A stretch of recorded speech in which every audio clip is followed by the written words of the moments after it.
Good afternoon, everyone. A very distinguished panel, and after Tony Bennett, there's not really much to say. So I want to change what I have to say and focus on some of the realities of Islamophobia, not necessarily cover the global threat, which is being covered extensively. Personally, around 2006, after 7/7, there became a lot of media interested in me, not just because of the work we were doing with the Muslim Safety Forum, but also some of the views that I've been holding, in particular with meetings in government departments. There was an idea called Prevent that was thought about late 2005, early 2006. Myself and other people, we were very much against this idea because we were against the whole idea of engaging with the Muslim community just through the prism of security. There's a lot of issues, every community has a lot of issues. Why make the Muslim communities a special case? And I remember specifically saying at that time that you create a fund, a pot of money for Muslims, and what you will do is create Islamophobia, you will create hatred. Because then there'll be others in the community who will think, you know, you're giving all this money to the Muslims, what about us? So this kind of caused a lot of attention on me, and then through that followed many newspaper stories, dispatches, Panorama. Panorama was interesting, they wanted to interview me, I refused because they lied to me. So then they got someone to act who I am. So this bizarre. And dispatches and my good friend Andrew Gilligan spent 8 months or 9 months undercover reporter, and the bit they got off me undercover is when I'm doing a live radio show, a radio show that's broadcast public, and they quoted that. I mean, they could have just listened to the radio show and not paid us for 8 months. But anyway, so all of this obviously adds pressure. There is a purpose behind all this, and I just want to, from a personal point of view, and from also, there's another organisation that I do work with, Islamic Forum of Europe. From that point of view, I want to mention some of the impact. Some of you who have seen dispatches, you would know the Mayor of Tower Hamlets. You'd also know that, you know, we created the Mayor of Tower Hamlets, and we did everything, and we run everything in this borough. So, you know, that's the kind of angle that's coming from, but there's a purpose to all of this. The first purpose is really self-censorship. Early in 2005, when the counter-terrorism legislations were being built, specifically the 2006 Act about glorification and everything else, we had big major concerns because what it was doing is taking people's ability to speak openly and freely.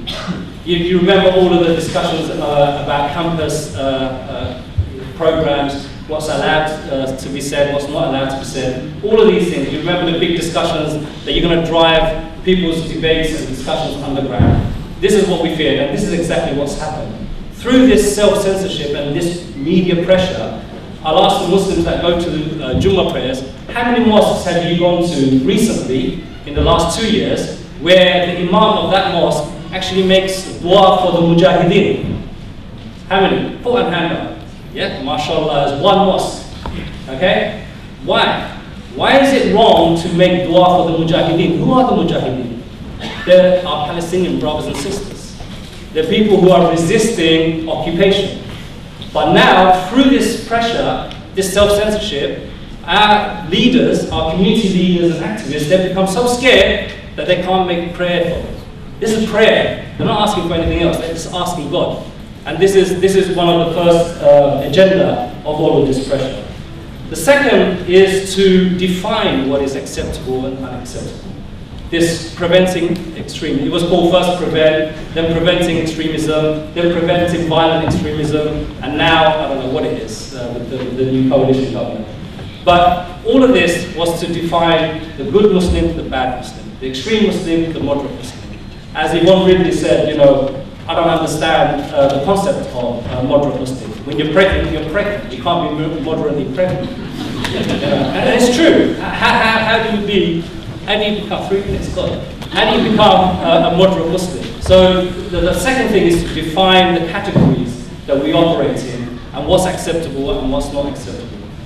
The third area is then what you do is you smear people and you box people and you target people.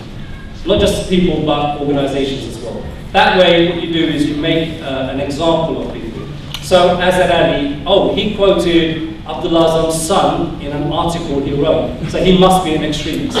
So because I quoted someone, I'm an extremist, okay? So because I believe in Sharia, I'm an extremist. There's not a single Muslim in the world who doesn't believe in Sharia. You know, to pray, we just prayed earlier, we need Sharia to go and pray that there, because Sharia told us how to do it. So these things, what they do is because they've already set the good and bad Muslim, then what they do is target individuals and frame them into the camps that they want to. And then this acts as a deterrent. Look what will happen to you if you speak up. Don't speak up, because this is what will happen to you.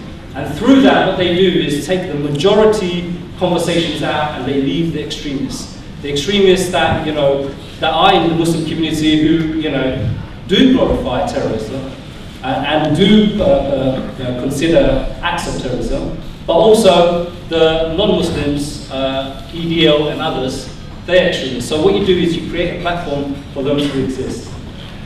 The fourth thing that happens is, which is quite alarming, is the whole debate within the Muslim community becomes a big issue. So you have intra-faith issues. So you have already, you have a creation of the Sufi Muslim Council. Who remembers that? That was a direct government project. Yep, time to end. That was a direct government project launched by Ruth Ellen to create the Muslims that, you know, will be acceptable. And this is what's happening. So the thing I want to mention about Islamophobia, it's a very regressive, this is what dictators use. It's a tool to control people, and it's a tool to control us.